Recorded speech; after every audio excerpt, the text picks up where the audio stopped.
Greetings, my fellow Kentuckians and Americans. My name is Bennie Smith, and I'm currently 62 years old, and I was born on Derby Day, 1958, on the same day that Tim Tam won the Kentucky Derby. I am that true working class, true blue Kentuckians who believes in the Commonwealth and the citizens, and I will definitely represent you in Washington, D.C. as your next senator. Why should you vote for me?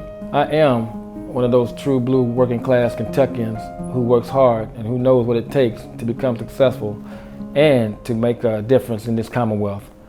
First of all, we have to stop the mindset of 1980s and start thinking in 21st century, because we have so many opportunities to become a great state. I am the eldest of four, and we basically was raised in the housing projects of Lexington called Charlotte Court, and at the age of 10, my mom and dad separated and divorced, and I had to find something to address my aggression. So I learned how to play the alto saxophone in the 5th grade at Edna L. Tolliver Elementary School.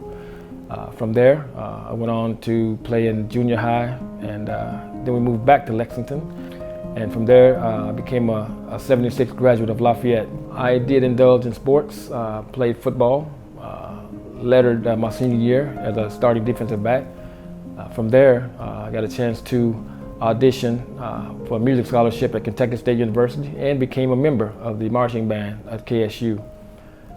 While at KSU, I participated in several projects, including student government and also a member of the student court. Obviously, I also played in the marching band, concert band, jazz band, and pep band. Basically, I pledged a fraternity called Kappa Alpha Psi Fraternity Incorporated. I got my compassion from my mother, who was visually impaired, and my work ethic from my father, who was a Korean War veteran. Between those two, I pretty much was grounded in what it takes and what it means to be concerned for the welfare of others in an unselfish manner. Therefore, I was pretty much aware of other people's shortcomings. So I've always told myself if I could ever get in a position to help somebody, I would. At one point, I used to try to be everything for everybody, but all I was doing was wearing myself thin. So somebody pulled me to the side and said, hey, you know, in order for you to really help somebody, you have to put yourself in a position to do so. So that's pretty much why I'm running. This is not my first rodeo. I entered politics in '96 as a precinct captain for Eleanor Jordan when she was running for U.S. Congress.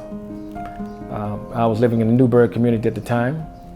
And 2 years after that, I ran for mayor of Louisville as an independent.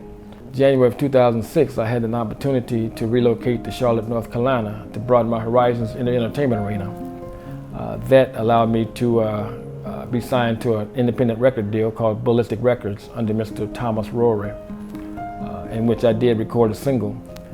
In 2008, I had an opportunity to volunteer for the Obama-Biden campaign through an organization called Organizing for America. And I was struck by that because of the diversity of the volunteers and the staff workers. In 2010, I had a chance to work for two campaigns, the Ben Chandler and Jack Conway campaign simultaneously while working with the Fayette County Democratic Party. Shortly after that, I got hired as a field organizer for Organizing America and the Ohio Democratic Party, Obama-Biden presidential re-election campaign, and the assignment to Cincinnati in the Clifton and Avondale area. What prompted me to jump into this race primarily was the government shutdown of 2018-2019. President Trump and Mitch McConnell, they could have stopped it, and not only that, they could have shortened it, but they let it go for 35 days, leaving people out of work and not knowing where the next paycheck came from. So after that, I put on a benefit concert for federal workers who were affected by the shutdown, primarily because contract workers were not going to be getting any back pay. And so that prompted me to launch my campaign in March of 2019.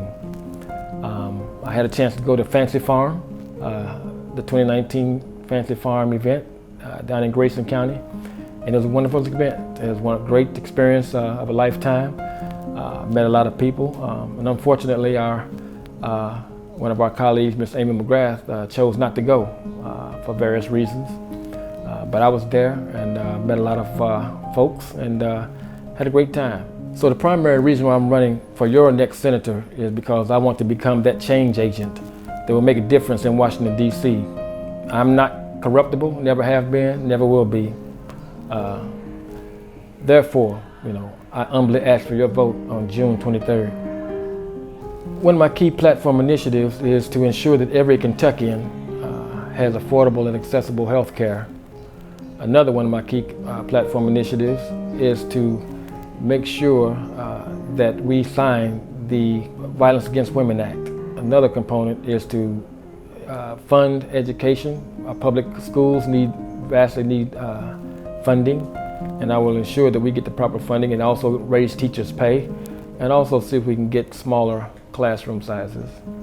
Another one of my key objectives is to deschedule and legalize cannabis for medicinal and recreational use.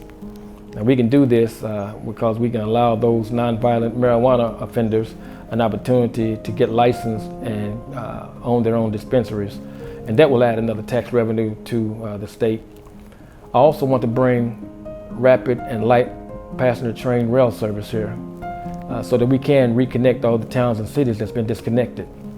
I also would love to have renewable and energy efficient technology jobs that will be sustainable so that folks in the urban, Appalachian, and rural areas will be able to have living wage jobs and be able to kind of better themselves.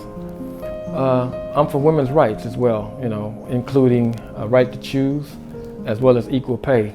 I don't think anyone should have to tell a woman how to choose what to do with her body.